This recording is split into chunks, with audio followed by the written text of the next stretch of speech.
I'm here to buy back slaves and punch heretics, and I'm all out of slaves. Which say hello to my little hand. Man, I can't love that enough. Thank you, Abigail, for that awesome Christmas gift from last year. It's another Wednesday. It's another episode of the Mattriarchy. As Ray points out, we are late again, which is an appropriate way to frame that. Very appropriate. It's my fault. You can blame me. I haven't even got my hair pulled down for the day yet. Look at that. So, how's everybody besides me doing? We're doing. I'm a zombie. I'm undead. Just for the month of October, at least. I'm moving. That's the best I can say. Yeah. Metal shared some news off too. site it made me sad to even hear about it. Oh, you think you're sad? Well, I know. I mean, I've been in that position before.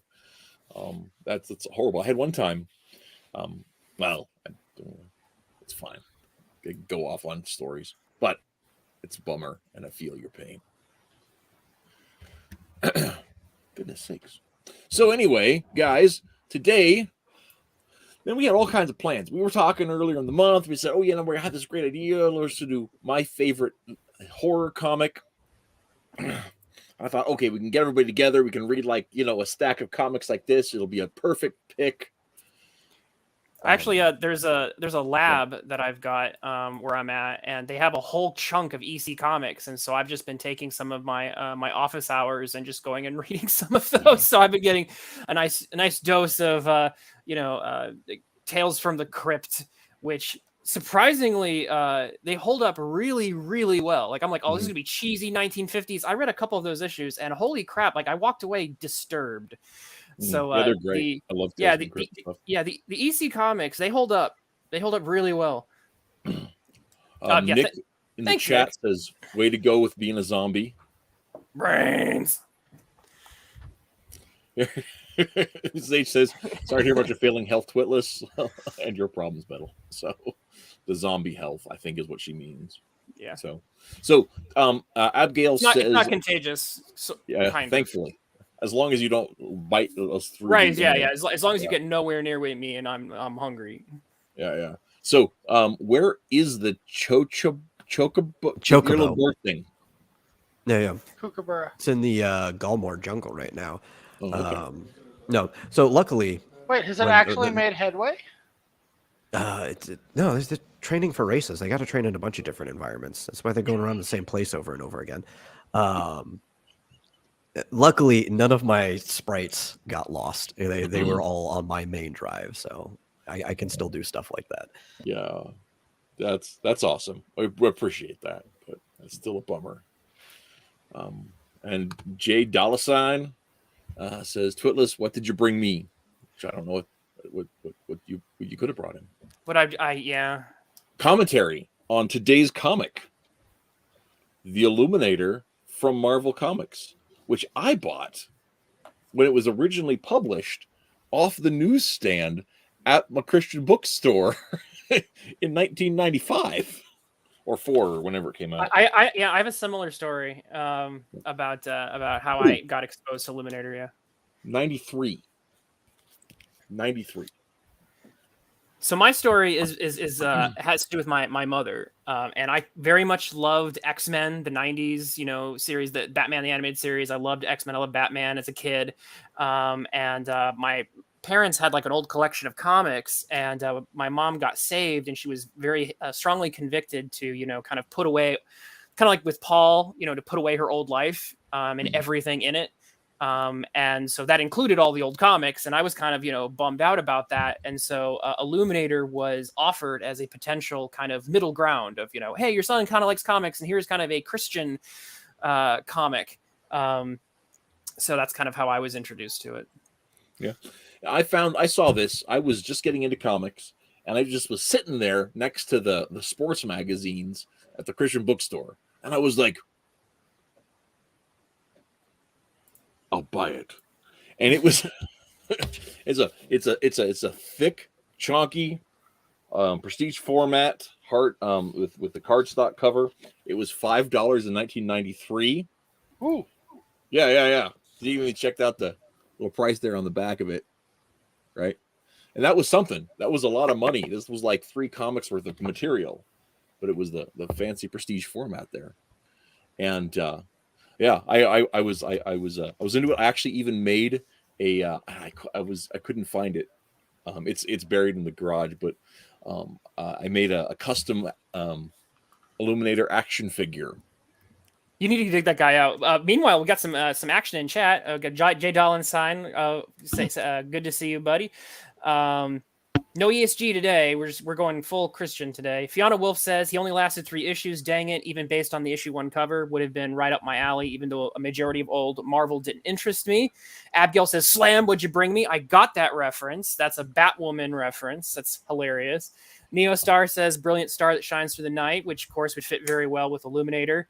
Yes. And Abigail says, "Where's Marm for this? He's got a bunch of Christian comics. He did a video of his Christian Archie stuff." Yes. We've talked about doing some of his Archie stuff as a group review, and it just didn't come together this time. Well, because I kind of last minuted this. I was gone last week with homework, and as soon as I got finished with my giant stack of homework, I found another giant stack of homework. So I've been behind the ball. There you go. That's the story. But we're here today to talk about it. And where's your action figure? You got to get your action figure. It's buried in the garage. I couldn't get to it. That's really? I thought you had him recently. No. Okay. No, I did go. Yeah, it's a whole thing. It's like it's a whole thing. Oh, okay. We maybe when we're doing Terror Tracks, you can run and dig them out. Yeah. So Eliminator. So this is just kind of like, pitch it to our audience who's not familiar. This is, I would say, to this date, possibly the only Marvel evangelically Christian superhero. I think I've put enough qualifiers on that. Because there's like some Christianity here and there. Most of it ends up being Catholic. Yes. You have Nightcrawler, you have Daredevil, a couple other characters I'm probably missing. But this is like a pretty Protestant, traditional evangelical, born again kind of Christian superhero. And like I said, I think he may be, out of the big 2, one of the only, if perhaps the only. I definitely think the only in Marvel. Well, and I think, and it depends on like how like deep you go into it, because, but the thing about it that's really interesting too is that he's I don't know if you pick up this on the cover here, right there, it's the Conway Twitty honky tonk in Nashville. So like this is actually it's not just that it's an evangelical e-free kind of non-denominational generic. Come on, Jay Dollar. Come on, Jay Dollar. I said Nightcrawler is a Catholic. We're talking about a Protestant Christian. So there are superheroes who are religious, but most of them are not like Southern Baptist kind of religious. You know what I mean? Right. There's a very big difference. And this guy is from Tennessee. So his version of Christianity, very, very buckle of the Bible Belt, right? The church camp kind of Christianity that's like that, and it's very much a 1990s primetime movie version of independent Free Baptist. Right. Okay, so the kind I'm used to. Yeah, I mean, I grew up in one of those churches. So I grew up in the Bible Belt. I know exactly where they're like, I got married. I never left. yeah, there you go. I got married in Tennessee. So I know exactly where we're talking about here. Neo says, I don't know if I've ever seen a Baptist in comics. Cannonball and Skin are technically Baptists, but they very rarely talk about it. But it is mentioned that they're Baptist. So it's like, so some of them may have gotten like passing references in the past, but I'm like, in contemporary days, you're not going to see this. It's not going to happen. So like like I said, for all practical purposes, I think Illuminator stands pretty uniquely situated, because not only is it's not just mentioned, oh, he might go to a Baptist church. This guy has a full on, conversion experience on panel. Which is again very unique, and we will definitely show a little bit of that. I love Abigail's hitting the park. See, this guy definitely watched Davy and Goliath. Oh yeah, definitely. Well, he doesn't start veggie off. Tales for you people. This is like if Gumby was made by a church. That's what Davy and Goliath was. Well, right, yeah. Except it's a little less David and Goliath and a little more Knight Rider. Yes, the 90s comic version. is. The comic is. We're talking about Davy. Yeah, but Chim Chinner says, "Crush them, Goliath." Yeah, there we go. Okay, so how do we want to talk about Illuminator? So one thing, actually, no. Before we get started, there's a couple of puzzling things I do want to address. So you'll notice I pulled up this panel. This is actually not a panel. This is kind of I think a back cover sort of solicitation kind of a thing. But it's there's a couple of things to point out. First off, he looks way older. He's like a 16-year-old kid. yeah, he's supposed to be like 16. So they make him look way older in this image. But would someone like to read those three little bursts, because they play into a little bit of a conspiracy, I think, that's going on. Yeah. Okay. No, seriously. Who's going to read the little bubbles? I can do it. I'll do it. Okay, right. He's not. I was just chuckling myself. Oh, okay. He's not a hero from another planet. He's not a grim avenger of the night. He's not a radioactive mutant. He is the Illuminator. And oops, sorry, I need to scroll down a little bit because there's actually a little bit here. Oh, okay. The hero that keeps the faith. Okay. So we have a very distinct framing for this character. Here's where things get interesting. Here's where my conspiracy glasses come on. So I'm going to stop sharing that. If you were to, for example, hold on.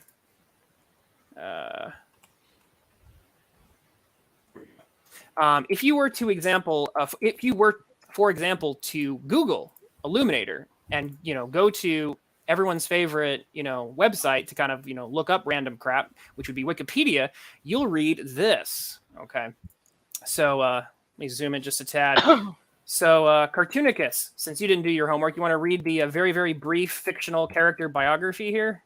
If I can see it on the screen there. It is tiny. All right, I'll zoom in a little more. Okay. I'm trying. I'm zooming. Enhance. Wow. He Also, could I also did just just go to the page himself. You could do that too. All right, fine. Also, I did just finish reading it. All right, Metal, do you want to read it? Sure. Do you want me just from the start, or where the fictional character biography? Just fictional character biography. Okay. Oh. The character's alter ego is Andrew. I think it's Prentice. Prentice, yes, a student and citizen scientist from Fairview, Tennessee, part of Nashville. During a night at summer camp, a light envelops him. It gives him the power of flight, luminescence, and durability.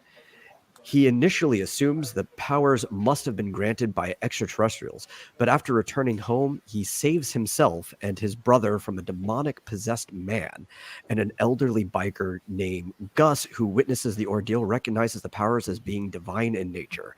His powers are dependent on his Christian faith, which is depicted through his luminescence, and he uses his powers to combat demonic villains. He is one of the Marvel Universe's Earth 616 human mutate characters.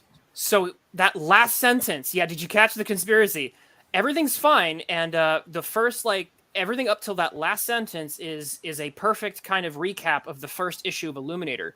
Mm-hmm. Someone has put in that final sentence, he's a mutant, and apparently that some people I think are spreading that and saying, oh, well, Illuminator is a mutant.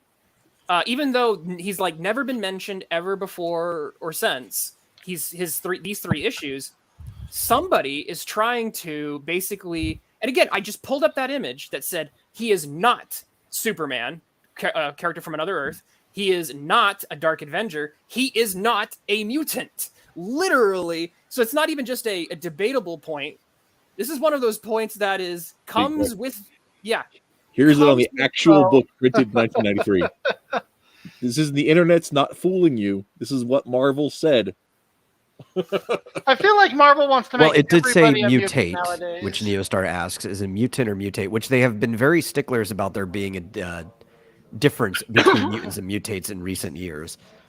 He's okay. So are we talking about mutates like the Inhumans kind of a thing? Well, an Inhuman, a mutant, and a mutate are all three different things according to modern Marvel. And a mutate is basically what they refer to as things that have had a mutation of some sort but are not being carried by the X gene. Okay, that's still entirely wrong. It is wrong. I'm just I was clarifying for Neostar Productions who asked the question in the chat. No. Good. No, thank you for that clarification. He is none of those things. You're like, that is still entirely wrong. No, I wasn't picking at metal at all. I'm just saying that I know. Just Still, I'm sticking with what I said. It seems like Marvel wants to make everyone a mutant nowadays. They made Santa Claus a mutant. There are versions where they've made the Hulk a mutant. I mean, if I remember correctly, wasn't Magneto originally not a mutant? No, he was. I think so. Okay. I think that's an intrinsic part of his whole. Magneto was always a mutant. He first time he was introduced, it was Brotherhood of Evil Mutants. It was he was always part of that. He was a mutant who wanted to rule the world. That was the whole Holocaust thing got added later. Yeah. But okay, so back to Illuminator though. What I think is interesting is the fact that although this is a character that has basically been completely forgotten, there are some forces on the internet who want to. And again, I don't think this is officially Marvel necessarily. I don't think anyone officially in Marvel addresses this character. Are you saying that somebody's trying to throw shade on the Illuminator? Oh. But I did think this was interesting because it's a character that no one talks about, and yet there still seems to be some sort of there's some internet conspiracy things going on that I think are interesting to talk about. They also mention he's a citizen scientist, which I also don't think is accurate. He's mostly just a kid he's a high school student who happens to be a convert to Christianity as the book goes. That's about as far as that confusion might have come from the second issue where he was putting on the front of wanting to be a bioengineer to be able to get into the lab. That's fair. That's fair, but it's also not you were wrong, but that assumption is also incorrect. Well, it's Wikipedia. They put wrong stuff up all the time. Right. True. I do think it's interesting how these particular wrong points take the character quite far away from what his intentions, what the intention is. Whether or not that intention is well portrayed, we can certainly discuss. And one thing to point out too about this, since we're out there, is it's not just a Marvel comic; it's also Thomas Nelson. It was co-published, so it was actually a cooperation that they had with the Bible publishers. True. However, Illuminator is a trademark Marvel Comics. Yes. He is their property. It may have been a team up, but he is still technically. I'm wondering. Do you think that Marvel pays because Marvel has so many trademark lawyers? I might have to go and look. Does Marvel still do they keep the trademark on Illuminator? Is that one they wanted to keep? Marvel keeps the trademark on everything they ever freaking do. Sometimes stuff slips through the cracks. I'm wondering if Illuminator would be one. I don't think they created trademark characters just so they can have the trademark. I know, but this is Illuminator, and this is what they do. If there's anything they'd want to forget about and dust under the rug, yeah, it's gonna be this guy. They'll still hold on to it with their bare fists, though. I almost hope they do lose control because I don't want to see them bring him back because I feel like the current crop of creators would trash him. It would be awful. He would just be a joke. The whole thing. They would just bring him in as a laughing stock. They would mock him. Yep. So I'm hoping he stays forgotten.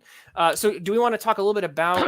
Well, then we shouldn't have done the stream at all. I know, right? Well, I know. One of the things I like to point out too, for those of you guys who might be interested in, if we talk about it, and you're like, that's not too cringy. I could see some Davy and Goliath fun in all of that. If it scratches a Bible man itch that I got. Although I think the Doctrine of Bible Man is probably a little better. But with that, you can't buy it. Like you can't just like buy it digitally. It's not on Comixology. It's not on Amazon. You can't. It's not part of the stuff that's out there for that. I saw on Amazon the 3rd issue, which I have right here, apparently going for $77. But yeah, it was they had a really low run with the seventh with the 3rd issue, but I wouldn't think there'd be that much demand for Mind it. you, just because something is put up for $77 doesn't mean that's what it will sell for. Jim Tuner says, "I really wish for the days when mutants were simply created by radiation." It's fair. We all wish for previous years in many back when respects. radiation meant magic. Yeah. Back when the good old days. There's one actually before I even jump into the comic. There's actually one further thing that I think would be fun to share, which is the author for this, which is a guy by the name of. I think Reese and I were both trying to add it to the stream at the same time and kept canceling each other out. That must have been what it was. I have to share the guy who wrote this. A guy by the name of Glenn Herdling has his own YouTube channel now, where he does hand fart music, but you can still see that he has a Jesus avatar for his channel making little fart noises. So the Christianity is still there, but he does. Here's him doing "Oh Holy Night" a few years ago. This is the hero we need. With him. Oh, actually, hold on. I don't think I shared my audio. Give me 1 second to reshare that. Share screen. I hate that you have to click the tab to share audio. It's the easiest thing to forget. Here we go. But here's.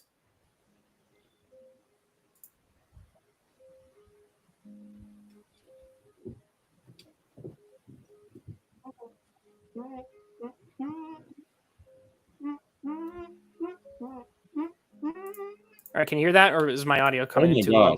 That's the most bizarre. I can hear it. It's just very low. All right, hold on. Let me boost it.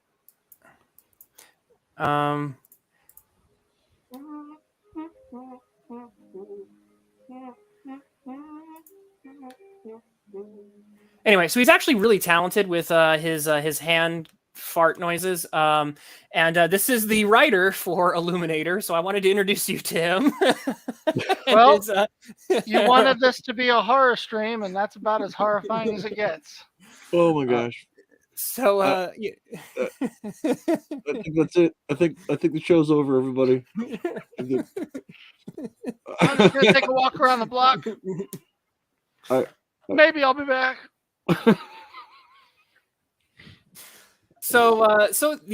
Thank you for coming to the show. You can only Jim Tuner has the trademark on Illuminator. Is it current, Jim? Have they kept it current? Have they renewed it recently? Yeah.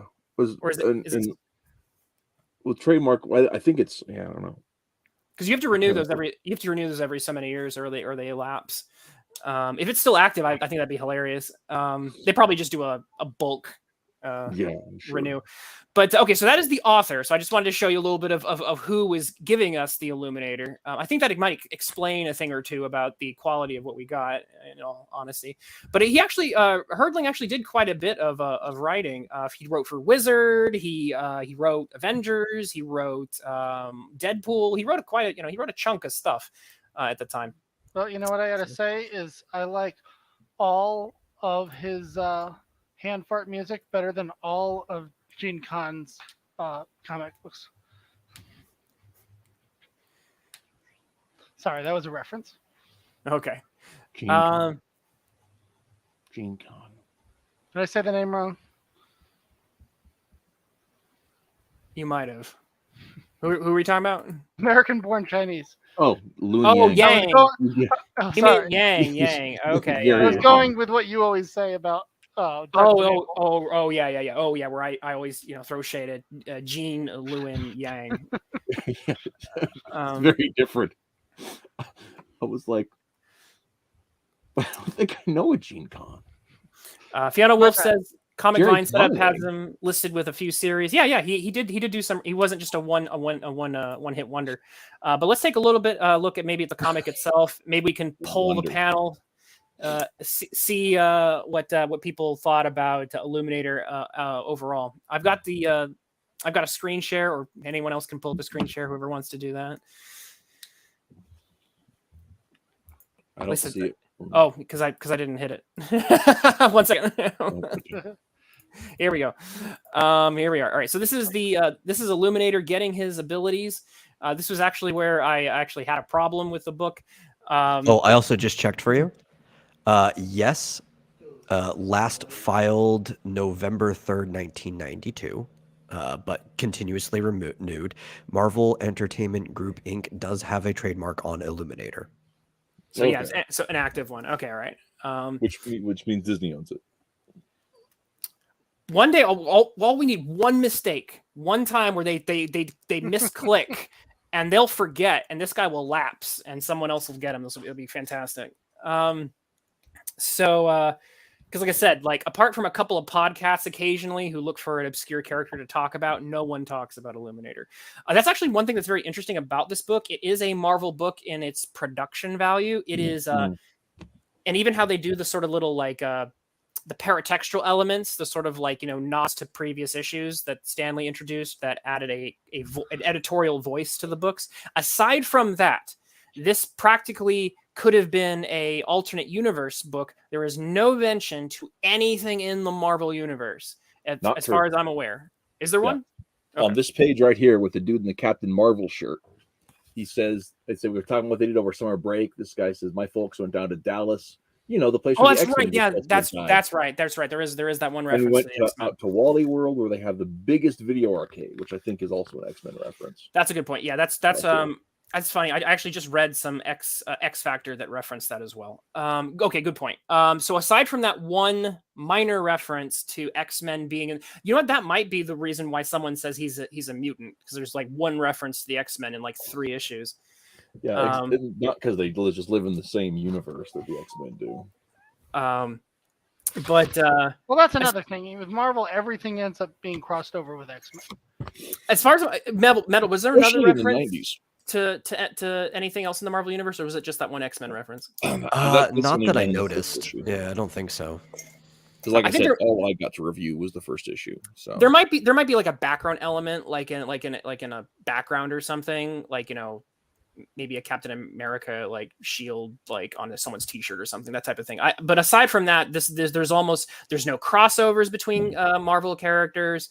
There's like that one reference to X-Men. This book is very much its own thing. It takes place in the Bible Belt in the South. There's no very few. In New York. Yeah, nothing happening in New York. Well, it's even more so. It takes place in at least a version of the world where the general public isn't that aware of things that happen in the Marvel universe, if that's the case, because a lot of them don't necessarily believe that these wild things could be happening, which I would find to be outrageous if you knew that the X-Men were real and things like that. It's like, of course these wild things could happen. Yeah, that's a good point. Like the characters a lot of the civilian characters go, superpowers, what's that? And it's like, well, if you've been in the Marvel universe for decades, like most Marvel books are, it'd be like they'd be going, oh, he can fly like Thor, or hey, he's got powers like Cloak and Dagger. That kind of thing still happens in both DC and Marvel a lot. Yeah, we make fun of it because it's stupid. Yeah. Yeah. I think that one of the aspects playing into that is the idea, though, this is rural, right? This is out in the sticks. Well, I mean, it's not really rural. It's Nashville, but it's those things don't happen here. That's New York nonsense. It's more rural, yeah, definitely, yeah. So you have the idea that like, oh yeah, so his one nerd friend is super into the X-Men because like, that's a thing, but like nobody else cares or believes that it's real. I'm sure if this had gone far enough, they probably would have had a crossover with Knight Rider. I'm also pretty sure that Hulk has made his way through Nashville before. Yes, Ghost Rider. Yes, it's probably true. Yeah. Okay, so before we jump into it, when we were talking behind in the green room, the general impression was mixed feelings on the book as a whole. And I kind of want to address that, and I guess I'll get started with that, and then everyone else can jump in. But I have mixed feelings about this book. It's not very good.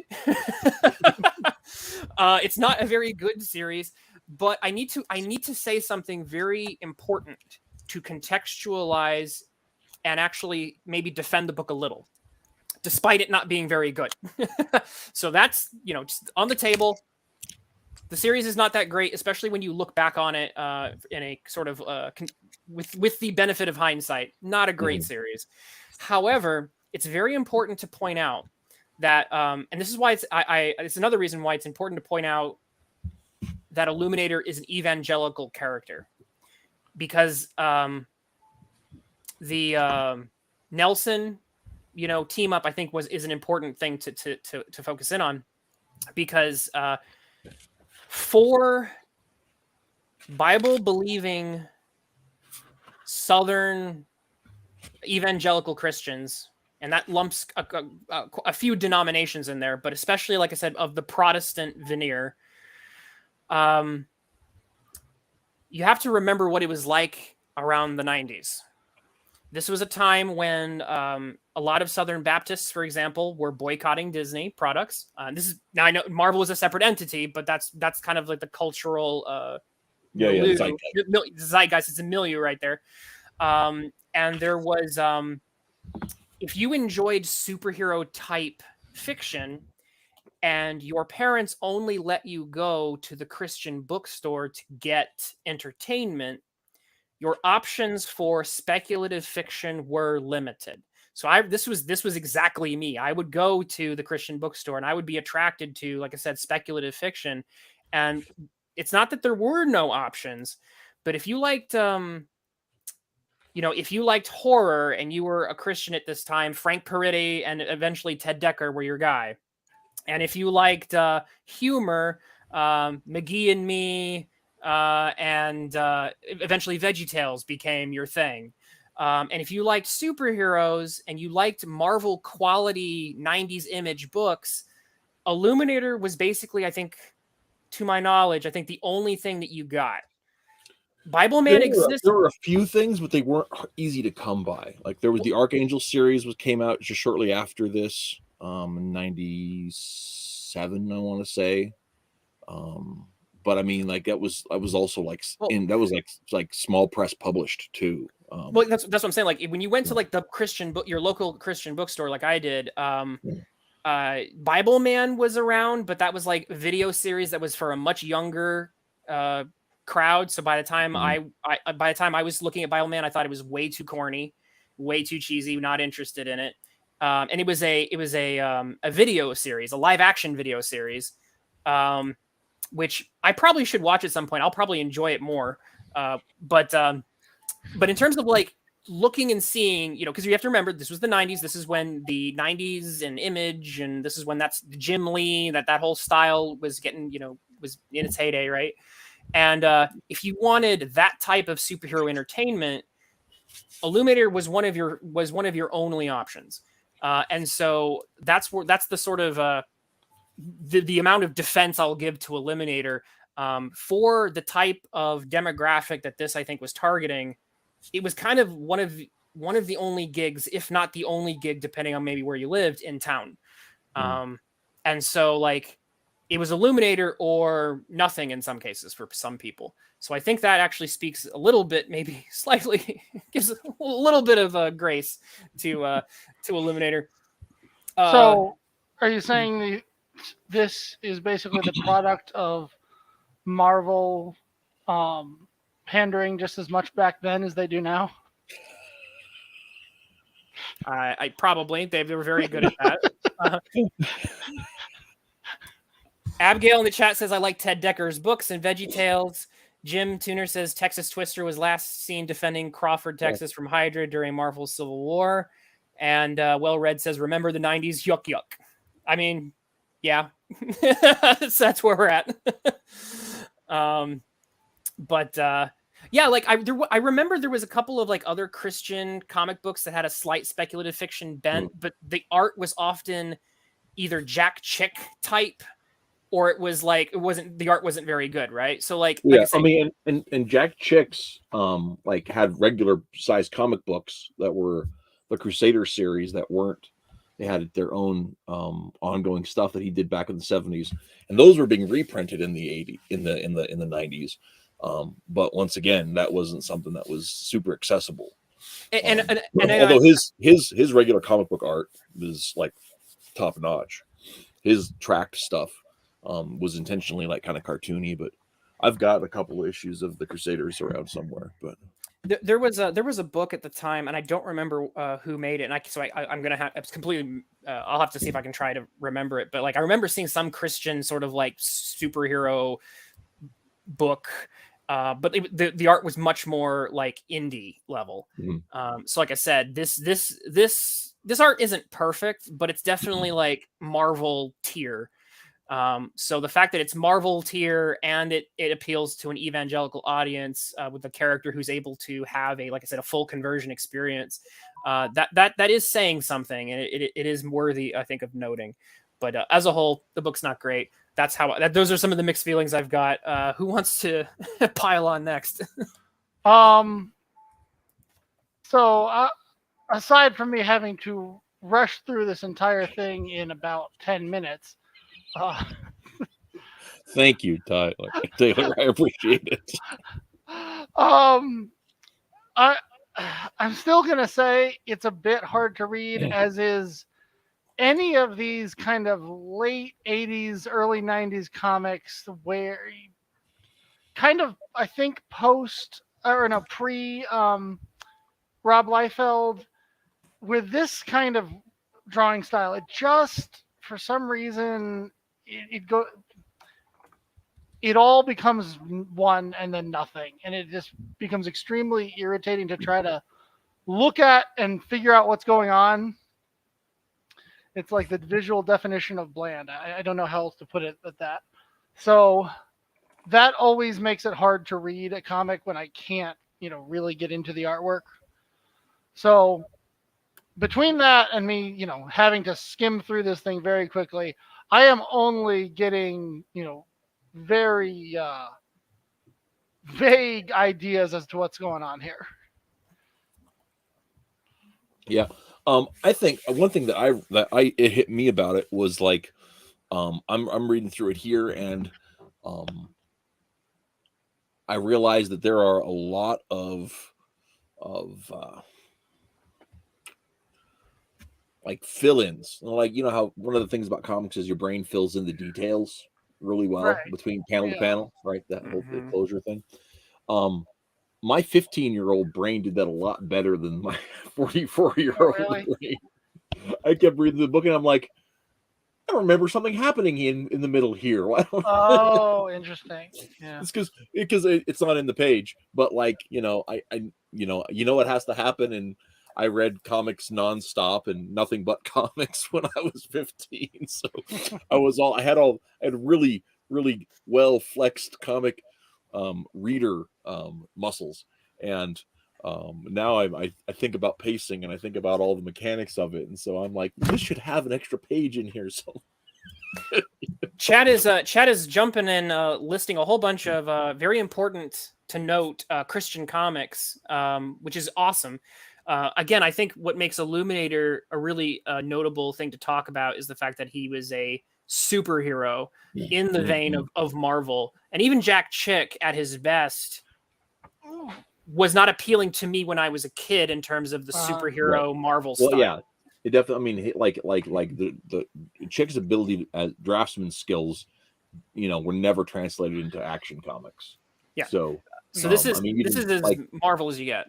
A couple of the Crusaders episodes, they were like thrilling because it was about smuggling Bibles, into communist Russia. So it's like, ooh, it's like, it's not the same. Yeah. He definitely didn't have the visual panache of like, I'm going to forget his name. Guy who did Nick Fury. Doesn't matter. So can't remember right now. So Craig Brasfeld did the penciling on this, or Craig. Say Crag. Craig. Crag do pencils. Crag do good. There we go. So visually, or so Metal. What were your thoughts? Well, actually, so I think the strongest part of this for me was actually probably the bad guys, which make the Christian themes work even better, right? Most of them are demons, or then you have like these big monsters that are made out of like mixing humans and animals and stuff together. But like the designs of them are actually really cool. And you should have cool looking monsters. I'm sure that would have attracted children pretty well if they ever actually got their hands on this. The fight sequences were pretty good too. I think that was probably the strongest part of this entire thing. And even a couple of times I thought the Christian messaging was okay, but in some places it was a little too ham-fisted, and it made the second book out of 3 feel like it was the weakest to me because of that. The other 2 books were fine, but the second one was just really, really ham-fisted. So the first book, the villain is really well portrayed. We'll have to pull him up. Night Flame, very, terrifying and perfectly fit for our Halloween theme here. But I think he's the reason why my mom wouldn't let me read it. she saw the demon and she was like, nope. But it's the bad guy, Mom. Right, yeah. But he goes from what's cool is and this is something that Christian mythology or is really good at, but taking a hero and corrupting him over time. So the hero starts off being like a drug dealer. He then his skin turns red when he's demon possessed, but he starts to like decay over the course of the book till by the end of that first issue, he's just a flaming skeleton demon, and it's pretty wicked. Yeah. Let me actually pull that up. Yeah, here we go. We get to a certain point, and he just ends up whipping out a demon flame sword. Here we go. This is about as 90s as it gets, for in all the good ways, honestly. It's right off of a metal album cover. I enjoyed this entire sequence, the mall fight. I thought that was probably the strongest part of all 3 of these books. Well, and there was the nod to Dawn of the Dead and all that other kind of stuff too. Yep. Very the first issue is very pop culture aware, and it's one of those things too that I thought was kind of interesting. And I didn't pick it up when I was 15 because I hadn't seen any of those movies. But what the writer actually does is he sets up a paradigm where the modern culture is in some ways part of the enemy. is the fuel, is the thing that adds the fuel of the enemy. Right. Yeah. So just contextually, and I just well, that's that. I don't know if he meant that, but that's ended up kind of how it shook out. So the villains in this book, as ham-fisted as the Christian elements are when it comes to Illuminator's conversion are, the villains and how they represent basically the enemies of evangelical Christianity, I thought was actually pretty interesting. The first one, we have a demon-possessed drug dealer, so about as evil as you can get in many respects. The second issue is essentially an evil Darwinist who's very, very, very Darwinist. And I am so Darwinist, I'm going to take animals and basically kind of evolve people. Wink, wink. Well, and that's the island of Dr. Moreau. Dr. Moreau was written in that same mode and from the same stuff as all that. So well, here it takes he's actually almost anti-Darwinist in a way. Like he believed the stuff, but Darwin would have wanted selection to continue the way it is. He wouldn't have wanted somebody like mashing monsters together. Yeah, and that was the part of the irony. In a metaphorical way, though, as in the sense that many evangelicals still point to the Scopes monkey trial as being a singular cultural conflict that they point as significant. I think it is very fitting that they would make an enemy of an evangelical superhero be an embodiment. Oh no, it makes sense. Of of that. And then the third villain we get in the third issue is basically New Age spirituality through crystals. So those are the 3 kind of main villains here: an actual astral projection, an actual demon, a metaphorical embodiment of Darwinism, and a New Age mysticism. Three big. Well, there was a demon in there. Right. But it was a different type of entity entirely, even said himself. So it's kind of like being New Age is as if there were newer demons that came into life because of this stuff that didn't exist before. And it fits with a very evangelical interpretation. There are people. A lot of evangelical interpretations of our world will say if it's a source of power and it does not come from Christ, it must de facto come from evil, devil, Satan, demons. And so the connection there is the heart of man. That's not what some evangelicals in the South think. There's only two. There's only two doors. That is true. I've had some conflicts with that too. I have direct in my family. I've had that conversation. That's fair, but you just need to go back and read Romans again. Oh, I've had big arguments too. It's like ignoring the heart of man almost ignores like the entirety of the Old Testament's teachings. Yeah. All right. So without diving any into that can of worms, if we can't have the no, we can, but it'll sidetrack Illuminator. Illuminator. Okay. I'm just trying to shine a little light. I don't know what your problem is. But yeah. So the artwork here actually has some strengths. It's got some 90s weaknesses that when you look back, go, it's a little cringe. Including a scene where Illuminator saves his buddy in his tidy whities, which I don't think aged very well. Well, they were, yeah. If I'm being honest. But I'm with Metal. The first issue actually is probably the strongest in a lot of ways. It's got the best antagonist. It has a lot of the best moments. I think it also is the longest single story too. That was one thing about it. Is like the first issue. They're like 48 pages, like 60 pages or something, maybe 60. But the first book is all one story, right? The second book is divided in two, and the third book is like a third of the size with two stories.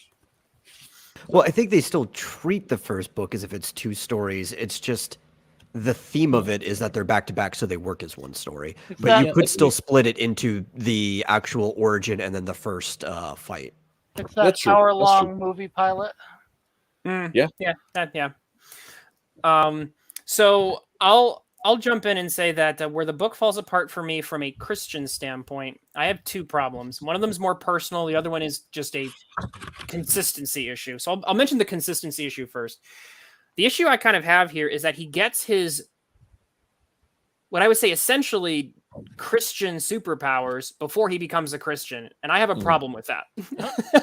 I do.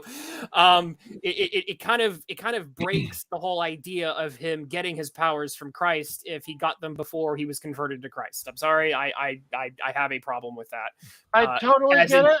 I am gonna say there is a version where it could have worked if you look at the story of Samson, who was basically given those and expected to do a job, yet just basically completely failed until his hand was formed. He was still he was still a believer before that happened. He was a believer in God, and this character here does not have any relationship with God until after he gets the powers that are directly related to his faith in God. There's a huge conflict, a contradiction. There's a huge contradiction in that, and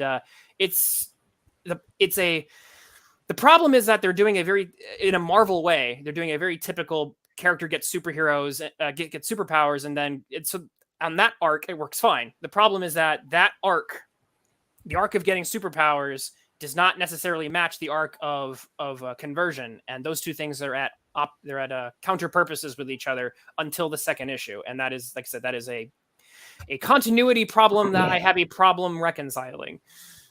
It does impact my enjoyment of the book. I'm just saying, I could see a story where a character, thinks he is all that because of his abilities, until he is put in his place.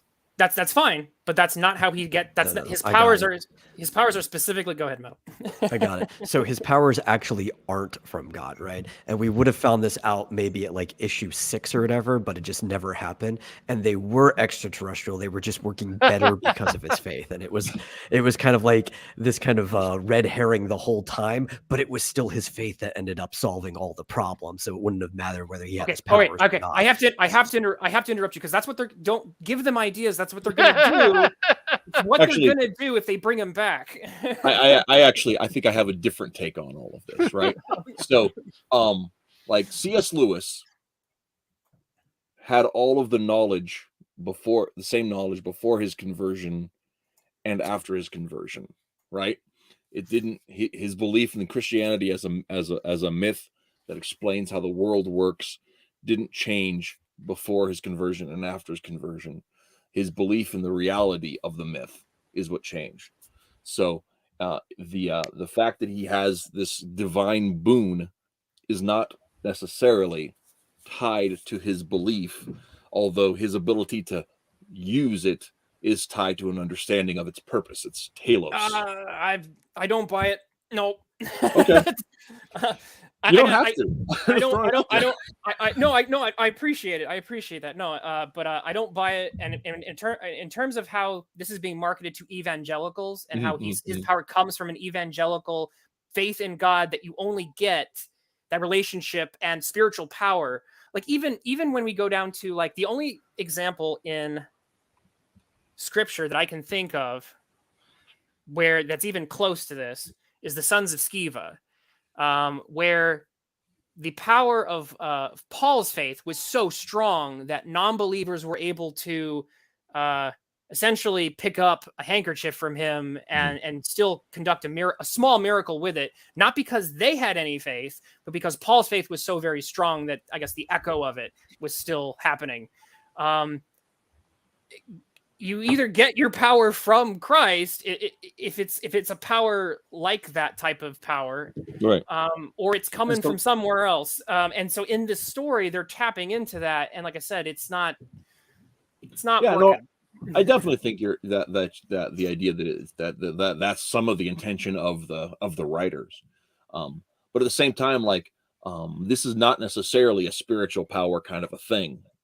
Light's a physical property. So, I don't know. Anyway, so that's I don't know. That's my first problem. The second problem I have with this is, and this is something that I think will actually be a much more controversial take, although it's more of a personal take, so it's not really that controversial in terms of this is just me. I struggle because, and this is just me. I'm not condemning anybody. This is just kind of how I approach fiction writing. But I'm very wary, and I would almost say afraid to write Christ into a piece of fiction that I write. And the reason why is because I'm a creation of God. But if I write God into a creation of mine, I am taking almost a position of authority over my creator, because I am now writing my creator into my story. That is why I have a personal problem with that. And so, and I'm sure other people reconcile that in other ways, and that's fine. Me personally, I struggle because once you start taking the things of Christ specifically and make them into fictional things for superpowers and stuff, I feel like I feel like there's almost a type of sacrilege that you can commit if you're not careful. And I'm afraid to commit that type of sacrilege. That's my personal feeling. Other people can totally have other feelings on that, but that's another reason why sometimes stories like this make me a little uncomfortable. Yeah, I could see that. Definitely. I think that my biggest problem with the work wasn't the power before salvation thing, because I think if we're dealing with the divine creator, he can do what he wants, right? And then even God uses people that don't love him to fulfill his purposes. So even if there had been a situation of the story where, where Gus says, listen, apprentice, get it? Andy Prentice. Okay. No, I completely missed that reference. Listen, apprentice. I think that you've been given these powers for a purpose for the Almighty. And he says, nah, I don't buy that whole God thing. And he went off and does this thing. Well, it doesn't necessarily negate that God had a role in that for this moment in time when he knew this demon drug dealer was going to be destroying the mall. But my problem was that everything that Gus said is so specific and so vague at the same time. Like there wasn't, it's like there was all of this like churchy talk, but there really wasn't any substance to why he had these opinions or what those opinions would mean in a practical sense. And I know that like the timeline was actually pretty short for how that could have worked anyway. Because it's like Andy's running away from the demon and he's kind of had his butt kicked and he's just barely surviving and he doesn't know how he's going to do it. And then Gus snatches him and takes him into the church and the demon can't cross the threshold, right? So that's kind of interesting. And then they have this really involved high context conversation, but it doesn't really explain anything if you're really like what it's saying.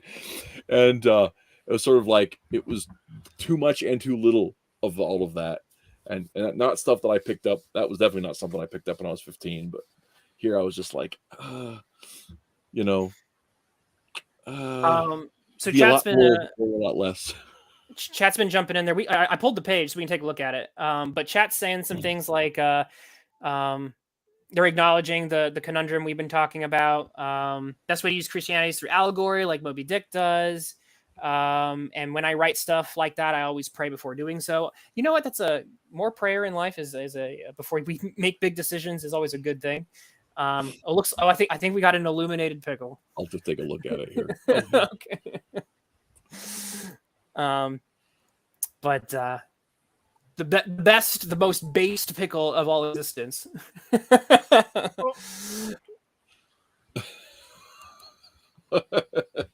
That's awesome. Oh, hold on, I missed it. We need to share that. We can. Yeah, I'm getting here. All right.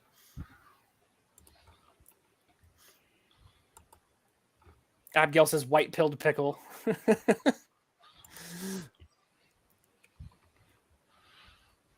Is it drawn in this art style? No. Thank heavens.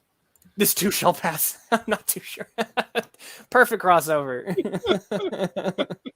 a Luma pickle. That's even better. In full color too. That's amazing. These are leveling up. They're evolving. Oops, I shouldn't use that word.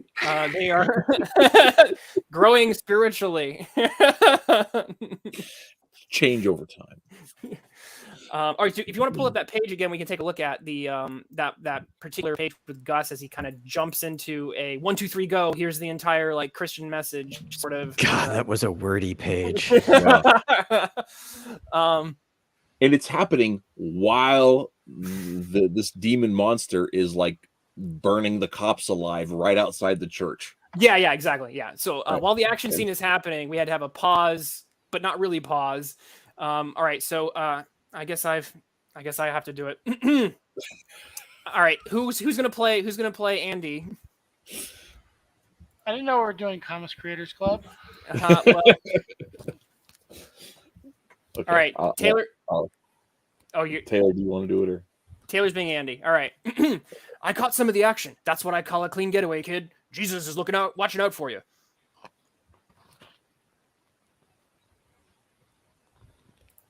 Are you good? Because I still can't see the text. Okay. All right. Reese, do you wanna read that? Yeah, I've got my copy right here. We just like okay. All right. Yeah, right. That's. Sorry, I realized I was reading it like Wayne from Wayne's World. Yeah, right. Oh, that'd be even better. That's why I nearly got killed by that thing. No, that's why you survived against that thing. It's fighting the cops now. All those guns, all that training, and they're getting creamed. That's not That's not my fault. I tried to help, but... But what? It got too hard for you? You're only willing to help when it's convenient? Shaw, I couldn't do it. I was nothing to it. You were a threat to it. You had the power to resist. You fought it. Keep spitting on my comic. I lost badly. I thought these powers would change my life.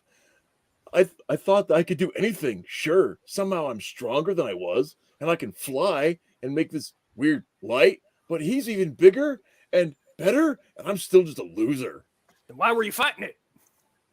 It attacked some people last night. I was already planning to find it, but it found me first. I don't know why. It must have considered you a threat. I haven't said that before. I said that. But there I go repeating myself. Rudolph the Red-Nosed Reindeer is more threatening than me. You don't need physical power to be threatening, just willpower, like the Green Lantern. The power that comes from faith, from belief in a cause. I believe in the teachings of Jesus as a transition. Good is stronger than evil. That those who try to do right must never ignore a wrong. That if you have the chance to help, you should. That's why I helped you. I can't help you.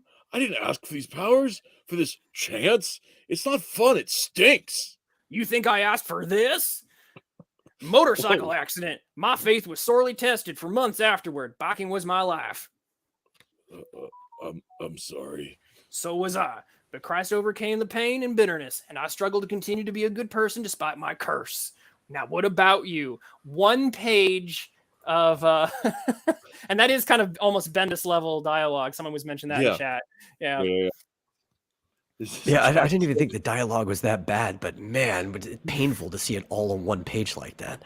Yeah. And that's, I mean, like some of it could have been trimmed, and like I said, I'm repeating myself. Like that whole line could have been cut out. There's other stuff like he could have, like the dude was an editor. How did he let himself get away with that? He just hates his letterer. Who edits the editors? That's the real question. The Apostle Paul had some pretty crammed dialogue. I'm just saying.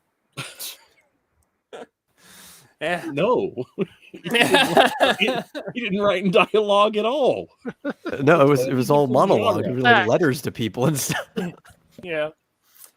So yeah, but that tends to be the quality of the Christian message that we get. Although I will say that in issue, I think it was issue 2, although we're not given a lot of good connective tissue to show why Andy is going to do this, which would have been helpful. But he does actually come back to Gus and he says, I want to have a relationship with Jesus. And they do a evangelical kind of conversion prayer, which I did appreciate. And like I said, I think that's one of the few moments that's happened in superhero comics at all. Maybe the only time that it's happened in a Marvel comic where a character actually has a full conversion, pray, ask Jesus into my heart moment. Most of the time it's like, I'm already a Catholic. I'm already a character who might go to church. This guy has a conversion experience on panel. And I think I'll pull that one up next. I think that might be a at first for a superhero book. Cause it's happened in, I think, Mattriarchy, right? But if for a superhero book, I think it might be a singular point. I love Jim Tuner's getting superpowers is not the same as having a motorcycle accident. And who cares for consistency and analogy? I've never been in a motorcycle accident, but I believe you.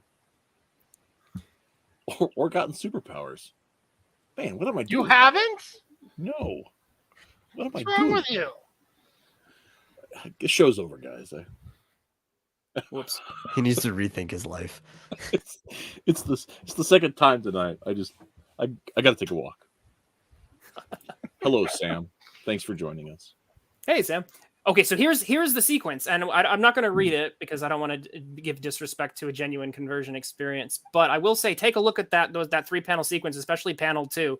That's about as genuine as it gets in terms of an evangelical conversion experience and a superhero book published by Marvel in the 90s. So that happened. I also like that it only takes up a third of the page. and he actually managed to get his dialogue trimmed for this, unlike before. Like, this is the appropriate amount of space that this should have taken up on the page.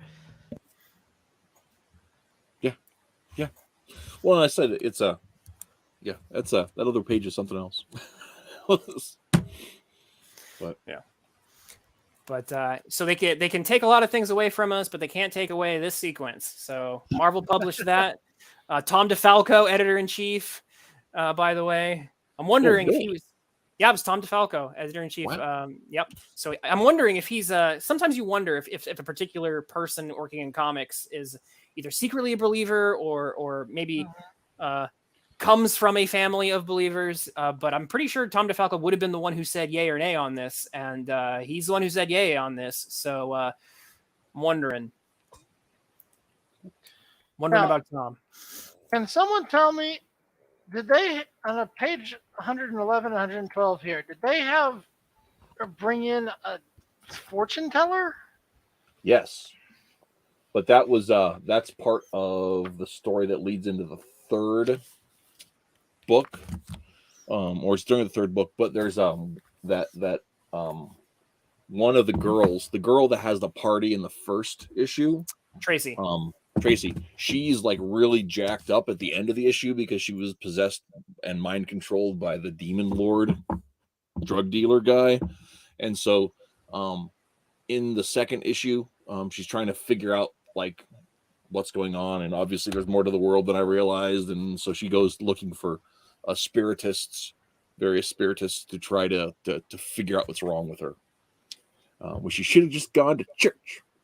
Yep. Yeah. Well, that's the plot point. I forgot one more enemy of evangelical Christians that takes place, I think, in issue 2. 5 men, and the greenhouse is filled with hemp plants, marijuana, and that dude with the ponytail. So we definitely have a 90s war on drugs comic on our hands. I did not remember that part. Like I said, I didn't get back to rereading the fake out was a little too predictable. Sure. But yeah, drugs. Oh, and here's something also that I had forgotten about on it too. He's a rare teen hero that has both parents. So not an orphan. That's because he wasn't owned by Disney yet. Yeah. Jim Tuner brings up the original Ghost Rider and Son of Satan. Marvel Comics were kind of religious. Tony Isabella had a whole thing planned where Ghost Rider was going to get saved exactly by Jesus. I believe it was scrapped, but there was a potential for Ghost Rider to get saved, but that didn't happen. But okay, into the X-Men animated series. Oh yeah, there was but that's a once again it's a Catholic thing there because Nightcrawler is Catholic. So. Yeah, he goes to. No, I'm referring to that, or maybe you are talking about. Yeah. This episode of Wolverine. Yeah, in the idea that Wolverine seeks solace in the church, but it's the Catholic Church, which is Yeah, when it comes to using religion in comics, usually the go-to is Catholicism, and there's a good reason for it from an image perspective because Catholicism has a lot of really powerful imagery and iconography. Them and obviously the Orthodox Church. So in a image-based medium, it makes some easy sense. to use the shorthand. Well, there's another big reason for that too, and that's for a long part of its history, Marvel was in New York, which is almost controlled by the Catholic Church when it comes to Christianity. That's a fair point. Or at least that's what you guys believe in Texas. Hey, no, my family's from the area. Okay, I've got pretty good information. I'm kidding. I'm just kidding. Frank Miller made extensive use of Catholicism within Daredevil, which it's also there's also a lot of good story potential to mine with the whole Catholic guilt thing. You can do so much with that. With Mike Barron recently told me that he put a lot of Catholic guilt into Punisher. So like there's a lot to mine for storytelling. It's a lot. There's a lot of easy things you can do. That was even over in DC with Huntress. That was part of her conflict was between her violent tendencies and the and her desire for vengeance, versus her belief in redemption, and how that. Huntress is hilarious. She's the most, because I know there's a Catholic side to her, but she's the most non-Catholically dressed character like ever exists. Welcome to superhero comics. Have you ever read Ariella Warrior Nun? I have not. Oh, I don't want to know. Oh, Ben Dunn did a wildly successful series of Warrior Nun comics that were based in Catholicism, but she was chaste as could be, but whenever she was using her superpowers, the outfit was not something you'd imagine a nun in. Was it basically Witchblade? not quite Witchblade. Okay. Okay. It was of the era. So basically every anime ever. Oh yeah. All right. So let's take a. Are we ready? Or are we at a point we could take a break and do Terror Tracks? Or do we need a little more time to cue that up? Oh. No, I can pull it up anytime we got. I have the launch window open. Let me. So if you want, we can while you're doing that, we can maybe field a few more comments from chat. Jim Tuner says the original Huntress, the daughter of Batman and Catwoman, was the best. Kiko says I'm finding the whole comic review interesting. Good. That is we're doing our job then. That's what we're trying. Yeah, and I don't know. I really like it. I like the books, even though they're terrible. Yeah. That's what I'm saying. Let me say something positive. I like how Illuminator, like when he's like flying and using his powers. I kind of like how that visually is represented. I think it hits the nail square on the head for how you'd want to portray a character of that ability. I think how he uses his powers, he can do this like after image thing to fool people that he's there when he's not, like an illusion. It's really clever. It lets him set up some interesting kind of. I like the afterglow. Yeah. The don't call it afterglow. That's what he called it. I think he called it after image. Yeah. No, after image is like Dragon Ball. No, he says that in both. They're used interchangeably. Does he use it? Okay. Right. Yeah, he does use the word afterglow. I remember that very distinctly. Okay. I remember seeing the after image. Okay. But Edming says bring out the chick tracks. We actually did that last year. We did you can go back and check it out. The whole thing on chick tracks. We did a whole show.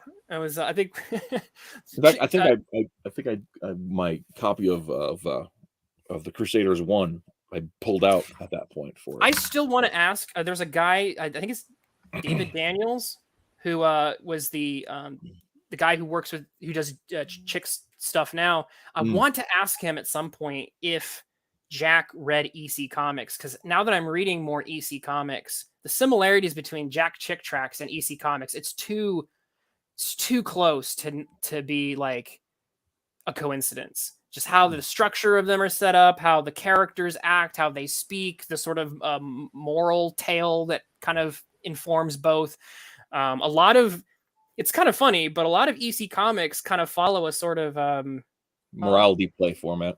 Yeah, it's morality play. It's basically immoral characters who usually embody a very Christian understanding of right and wrong, characters who embody things like adultery or murder or theft, and who then are essentially condemned to, if not hell, sometimes a living or undead hell as a consequence of their sin. And sometimes it's spiritual, sometimes it's just the effect of if you meddle in God's domain, well, right, it could be, but I mean, it could be a love triangle, and the cuckold kills everybody. that was one I read last year. Like, oh my God. Often, there were cases of innocent characters who go through. I just read one about a ghost ship, and the two characters were just pure and innocent, and because they're pure and innocent, they actually don't get murdered or turned into zombies or whatever. They get to live. So a lot of the characters in those stories follow the morality play aspect. Yeah. I'm just going to point out that there are no less than 3 dozen getting more popular artists out there who you would swear are, what's his name, who did Calvin and Hobbes, come back under a different name. Bill Watterson? Yes, but it's more likely just that he inspired other people to do things similarly. Right. Yeah. I'm just because I actually listened to like a biography of Jack Chick, and nowhere was it mentioned that he liked or read EC Comics. But I feel like at some point he may have picked up a few issues because it's uncanny. I think the similarities in style. I did not know there was a Power Team comic. I saw those guys live when I was like 10. Really? I'll have to take a look. Power Team. What's Power Team? I'm not familiar with that. They were performative weightlifters and muscle men who would also do like gospel presentations. Yeah, like during the thing, and they would like tear phone books in half and like lift giant weights of things and smash things with their foreheads or whatever. Team Impact. It was all like like old He-Man shows, but they would use that as a metaphor for bodily discipline, as a metaphor for spiritual discipline and that kind of thing. Yeah. So I see the books. See, the problem with some of these books is once they're out of print, it can be really challenging to find them, even scans of them, because like I said, they get memory hold. Basically lost media. Mm-hmm. I had to order a copy of Jello Man on eBay because no one has even scanned that sucker in.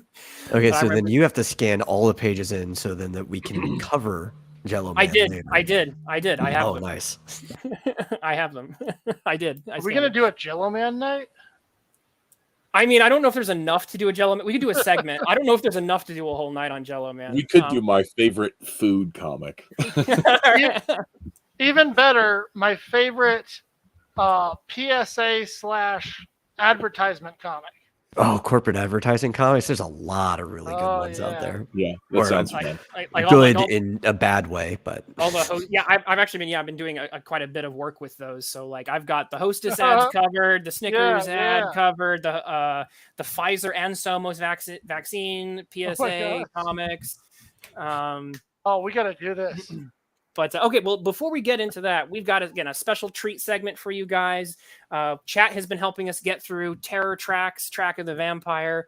And last time we left on Choose Your Own Blood Venture, we had just received another 911 call. So we were chasing down some vampires. But in addition to that, we were also getting a call from some electricity-themed monster, apparently. Possibly, if we can find our way back to where we were, because like I said, I didn't have time to go back and write down our choices from the last one. So we did if you remember our where we went to the last time, I think we if you want to just tell me what choices were available, I think I can remember which ones we picked. Because they'll show up on the screen when we get there. Okay, because we definitely picked See the Commercial. So I know we did that one. I know we did. Oh my gosh.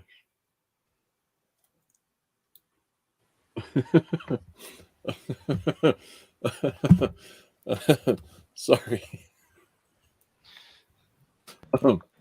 You mind sharing with the class?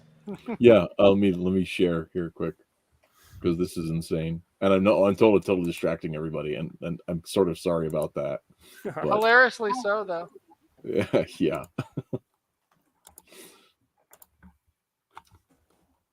So here's the cover to the issue 1 of John Jacobs' The Power Team, and in the grip of the clips, and there's a street gang. It's a paperclip themed street gang. I love it. Oh my gosh. You can see it in the tattoo with the skull and the paper. Yeah, I see that. Wow. Oh my God, how many does he have on his ears? They're all paper clips. Wow. I'm so confused though, because he has a real knife in his hand. Should just be a big paperclip with like one side folded out. That's why I was losing my business. Wow. Dude, and I unironically love the Mr. T comics that have somewhat similar energy, but like that's like the whole next level of something or other. Wow, that's all I have to say. Toitless, this is something you and I would come up with for Super School. I don't know. I'm not smart enough to come up with something this clever. I think we need to seek this out.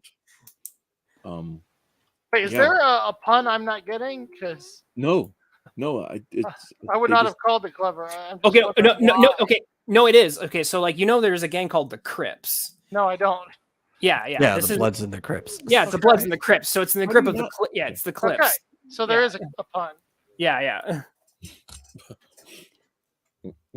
Okay, so if we're ready to go for Terror Tracks, let's jump into it. Yeah, sorry everybody. I'm me big screen metal there.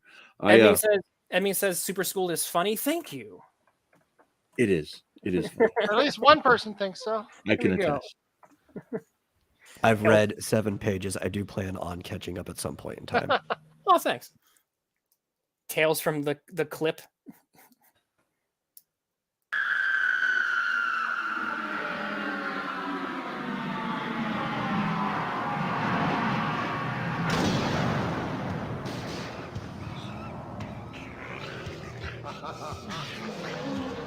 Okay, so I believe I can hit. I remember our very first choice was B, and then we were just all A's until we caught up to the apartment, and then that's where things got. Well, how you doing, partner? The name's Graves, and So I I guess you and I can skip us through. Your options: A, dispatch operative to location. Yeah, we deployed officer. We'll have to play on the option parts. Oh, gotcha. Okay. Can't skip Track that. officer at the apartment. There's no body down there, Trax. Should I go outside and look for him or stay here? Now this one, I think we searched the Please apartment, select right? an option. We searched for body. We Oh, we did search for body. Okay. So it's just a forward. All right, Trax, I'm gonna motor. Try to run me over. And I didn't get a license plate. Here are your options. Give me the word and And then I'll we just went for the sports car. We pursued the sports car. Officer Graves has acquired. Please issue an order to officer. Do you remember this one? I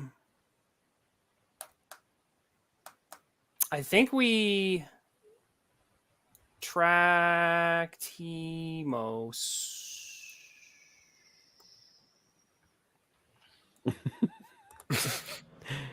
Because like everything before this point, I kind of mostly remembered, but this is where I didn't get to go back and double check. All right, give me a second. I might have to Pull up the video from. One is very look at the chat. consistent that we don't leave the apartment.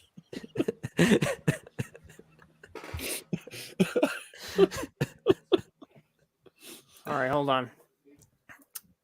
I think we did end up going back to the apartment at one point in time. Give me a second. All right, so give me a second. I will pull it up. Yeah. So our choice was. Hold on. This is more confusing than the comic. I think the apartment's how we found the commercial. Hold on. I think. Did I just? No. Okay. All right, we searched apartment. Okay. Officer Graves, and I will patch you across. All right, I'm stepping off the elevator. Well, officer wannabe. Why don't you go get it done, pal? Should take us to the next option.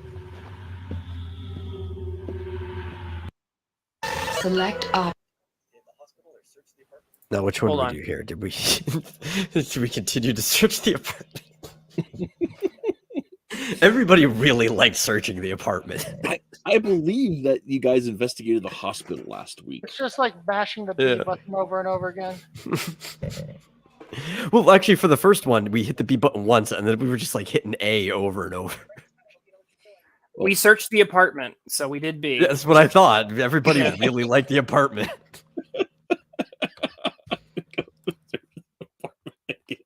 We looked at the commercial.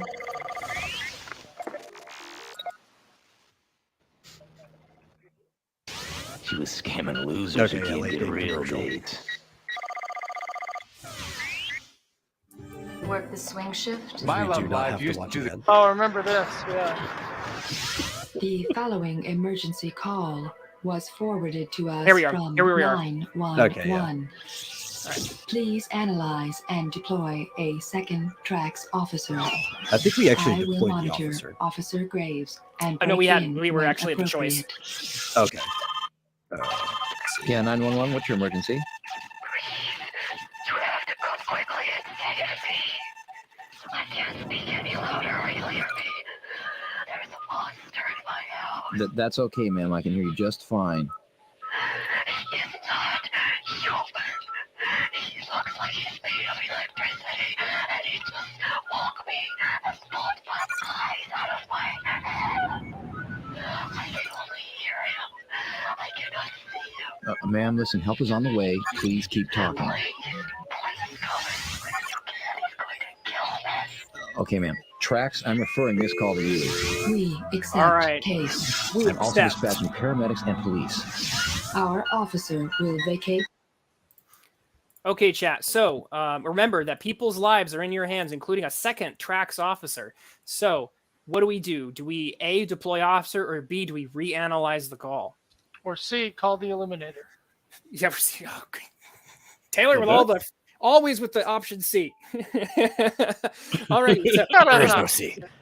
there is no C. We A or have B? one vote for. Don't deploy the officer. She doesn't matter. Oh gosh. So yeah, okay. So the choices are to Philip chat with A or B. A or B. Oh, man. Well, I'm going to count that one as a B because he says analyze the call. So Okay, Yeah. it's one B. That's All right. one. You gotta we'll save get the one poor for- lady. So we got a B. We have an A. All right. We need a couple more votes in chat to, or at least one more to break the tie. Got an A. Got a B. Well, we have an A, so we've got one of each. We have two for A? Oh, that's Taylor. Okay. He's not- allowed to vote as long as he Not types that in you the don't chat. count. I'm not saying. I'm just saying it's there. Okay. Hey, Admin can says Taylor I and have- Cartunicus count as 2 votes? Admin says I have 30 panels left of Super Schooled, which I definitely count as a vote because it's such a based take. Abigail's having a hard time choosing. The A's are going to have it if we'll give it And another. no, you don't get to vote twice. We'll know it's you. No rigging the election. Yeah.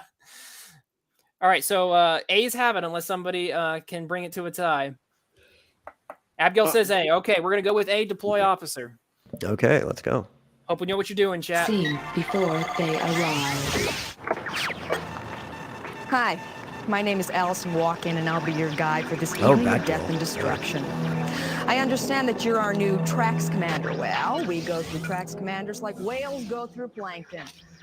Anyway, I want to make one thing perfectly clear. I am not like Graves. I am not a psycho. Well, I'm not exactly the picture of health, or I wouldn't be chasing boogeymen in the middle of the night, now would I? But the deal is, I want to know who I'm killing before I kill them. Officer Walken. That's the difference between me and Graves. Anyway, the next time I see you, I'll be at the crime scene.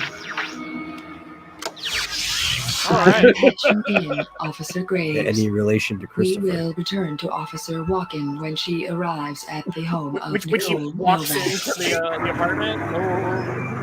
Oh. Okay, Tracks, I'm at the late date corporate headquarters.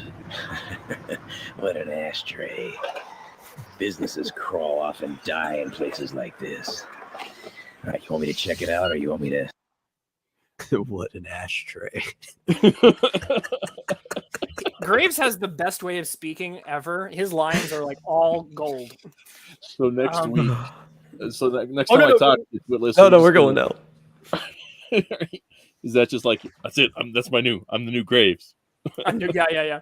All right. So yeah, are we gonna scout the interior or enter and investigate? We have one for A, scout the interior. Scout the exterior. Yeah, scout the exterior. Yeah. Got that's I- smart. Yeah, that is smart, and that's why I'm going to vote B. The voice of chaos here. I want to see what the outside looks like. All right, looks I'm like the getting A's are going to outvoted, have though. it. The A's are gonna have it hard. We have some pro gamers, pro gamer moves going on in the chat. Yeah. He's just gonna talk about what a dirt pile the neighborhood is. I mean, you gotta highlight Jim Tuner. Go back to the apartment. Why did you ever leave the apartment? Why would you ever leave the apartment? All right, the A's have it. The A's have it, yeah. Oh. Get in there and do some business before they get wise to me. Please, be careful. Okay, Drax, I'm walking around the building. The place is lit up like a Christmas tree from hell. What? I feel like this is how I'm going to have to talk from now on. Blowing smoke at some rube was too cheap to pay for a house call. Oh, so you're kind of a lonely sort. That sounds lonely. Oh, is that the other agent? Yeah. Oh, no, not the other agent. That's on the phone. No. Oh, what's we got here? I see it. I see a shadow. No, wait a minute. There's two shadows. Looks like could be a couple of females. Ooh. Yeah, there's definitely some kind of funny business going on in there. Let's get the surveillance vision out and see what we can see. Hold on. Nothing. I must be getting spooked. Let's dial this in real quick. This guy doesn't seem pervy at all. Or he going. Hey, Drax, that's Vivian Kloss. To his heart pound, and I can't resist anymore, so I go for his jacket, but it's dry. And then he starts getting freaked out on me, screaming at me about breaking the blood oath, whatever that is. And I said, hey, listen, if you're one of us, I didn't know it, but he just lost it. And that's when he attacked you. He went straight for my throat, Gwendolyn. And you called 911 at that point. Well, yeah, what else could I do? I mean, I would be chilling in some dumpster right now if I had to. Impudent American bastards. Well, sure enough, it's Dr. Hemos. You want me to snag him before he gets in there? Hey, we didn't have to track him after all. Oh, yeah, look at that. All right. So what do we do? Do we continue surveillance or arrest Dr. Hemos, Mr. 666 license plate himself at the gate? Where's the shoot him in the head option? Yeah, I know, right? Yeah. See, you always need an option C. It's too complicated for a 90s FMV game. Well, Too complex. They could only recite their alphabet Jim to Tuna B. wants to go back to watching the Vamps. I'm all for. I think B. I'm going to vote for B. Okay, so that then we're at top. Well, you have to type it in chat so we can track it. Okay. But we have 2 A's, and it looks like we're going to have 2 B's. Okay, 2 A's, 2 B's. Who's going to be our tiebreaker? Oh, B's. It looks like B's are finally going to get a choice here. All right, I hope you guys know what you're doing. And that's Going Okay, once. let's see what happens. Going twice. Let's see what happens when we arrest this guy.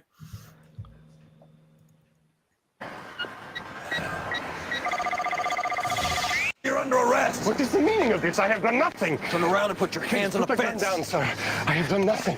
Shut your pie hole and suck fist, pal. Officer, please, there must be some mistake. I have...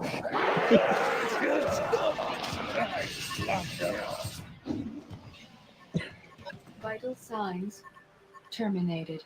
Oh, you guys Well, killed no problem beating those cops over here. They're never around when you need Killed them anyway. Graves. Well, looks like Jim was right. Yeah, here. Well, we killed Officer Graves. Dollhouse? Okay, let's pause it for a second. Okay, so our options are. I'd like to point out that we have once again proven the long record of Jim Tuner being absolutely right about everything. You're right. So, do we want to keep going, or do we want to go back and rewind and go back to our previous choice? Oh, you know what that entails, right? I mean, it entails killing the game, rebooting it, and finding our way all the way back to that place. okay, we're getting some rewinds because we can't just leave Officer Graves dead. We can't have that. It's in the name, Twitless. He's too cool. We're gonna miss out on the rest. Yeah, we got to. He was too cool for the living. We need. I can't. Yeah. We gotta rewind that. We gotta live without Graves. Yeah. Me neither. Okay, help me find my way back to where we are because I have to kill the game now. Okay. There's no rewind option. Okay. We'll bring it back, and we got to figure out how to do save states for this thing. I would have to get like a modified version of DOSBox or something for that. Okay. Because natively it doesn't have it. If we can save state it, then we can just that would probably be the best way to do maybe the next game.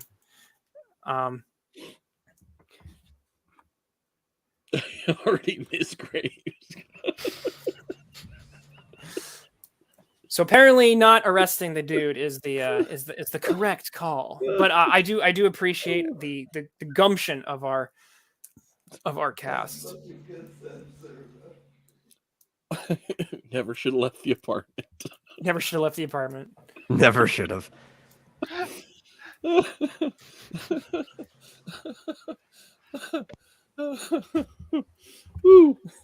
A for apartment.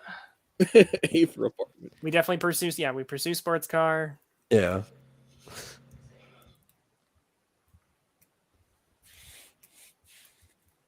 We need to just have like a on a piece of paper. Search the apartment.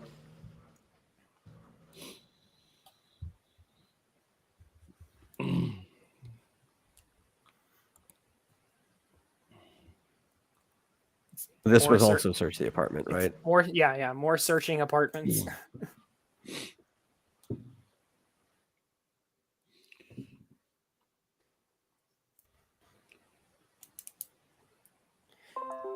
Late date commercial.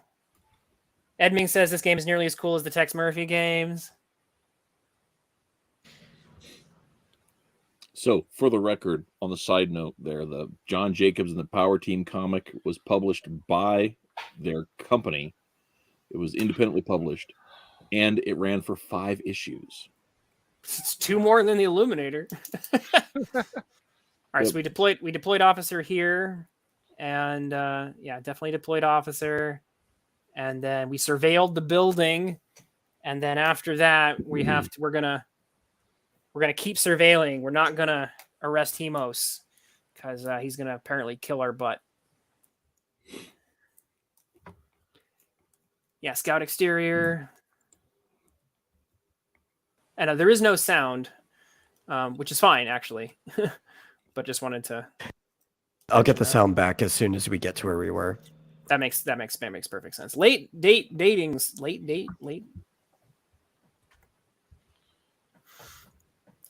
Okay, now we're kind of where we were. Let me get the sound back up. Yeah. All right, so we'll make maybe one more choice before we cut it for tonight. But we're making progress. Although we did let Officer Graves down once. How could we? Grave error. It was great. Oh, grave mistake. You can't vote for the rest of the night. Your right to vote's revoked. You should have revoked my ability to pun. I can keep doing that all night. That's fine as long as you can't vote. Yeah. Okay. Yeah, you should be able to hear it now. Impudent American bastards. Well, sure enough, it's Dr. Hemos. You want me to snag him before he gets in? Okay, so now we're going to continue surveillance instead. Yep. Yeah.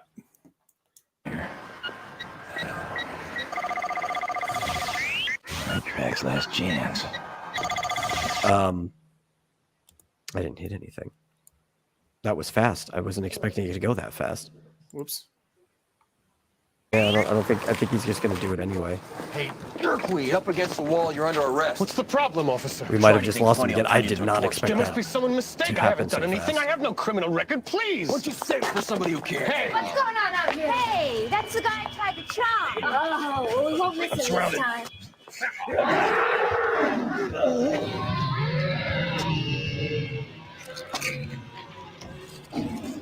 That's a different kill screen. Officer 1 heartbeat has stopped. Yeah. Well, I mean, that was a different option. So No, you can't blame me for that one. His daddy's trying to bug me anyway. That does not negate the fact you owe me a refund. Oh, we don't owe you anything. What's the big idea trying? Yeah. Well, if we want him back, I think we should probably just remember to do it next time. I had no idea that next screen was coming back immediately. Graves really wanted to arrest that guy. Yep. Alrighty, so we'll cut it there. But next time on Choose Your Own Blood Venture, we'll get further along there. Thank you, chat, for being so for almost keeping him alive. Jim I don't think he wants to stay alive. The chat's trying their best now. I know. We're gonna have to work against his better instincts. Alrighty. Okay, so do we have any closing thoughts on the Illuminator? Because we're at 2 hours. I wish there was more. Yeah.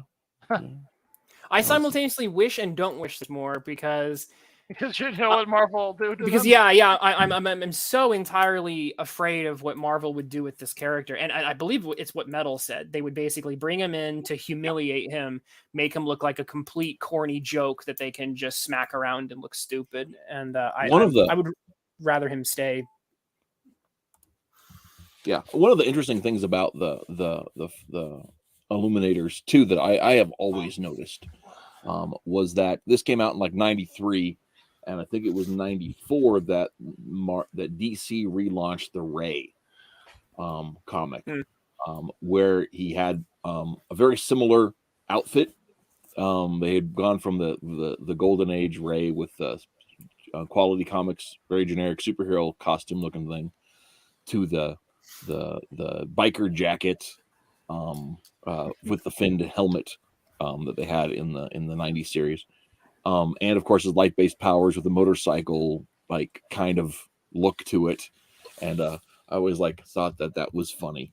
I was kind of I mean, like, of course the DC Comics Ray wasn't full on motorcycle helmet and everything, but it did have the jacket, and so I always thought that was funny.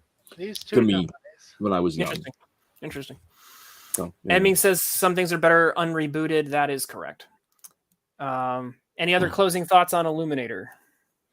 Who would be up for putting together a crowdfunding page and buying the rights away from Marvel? See, the problem is that if you use a crowdfunding page, and maybe this is the same problem you're going to say, is that that'll get people's attention, and then Marvel won't want to sell them. Right? Yeah. Yeah. Because they're just like, oh, wait, what? No, did I hear you wanted to say you want an Illuminator in the MCU? Well, we can do that. So secret black market crowdfunding. Well, no, again, what I'm hoping for is that what's going to happen is that one of those lawyers is going to forget to click a box at some point, and for a character who's completely forgotten, and then like some time will go by, and then suddenly it'll be like, huh, this character's been forgotten, and then somebody can like swoop in and just snipe it away. That would be fun. That's my underground hope there, because like there's really. I know, like we've talked about, if they brought him back, that's what they would do to him. But in all honesty, they're not going to bring him back. Like, there's really no reason to. So, demonic version of Devil Dinosaur versus Illuminator. That's the crossover that needs to happen. Oh, there you go. Devil Dinosaur gets converted by the power of illumination. Yeah. One final thought is that the name Illuminator, as if it was not cumbersome enough, that they actually find a way in the first issue to work the word illuminating into the conversation, just to have an excuse to name the character that. Illuminator. Yeah. Okay. Is it possible they're trying to make this sound like Terminator? I think they were just trying to come up with a name. That was Illuminator. At least they didn't go with the enlightenment point that they were throwing around in the beginning of it. The enlightener. That just sounds like somebody that helps some people lose weight.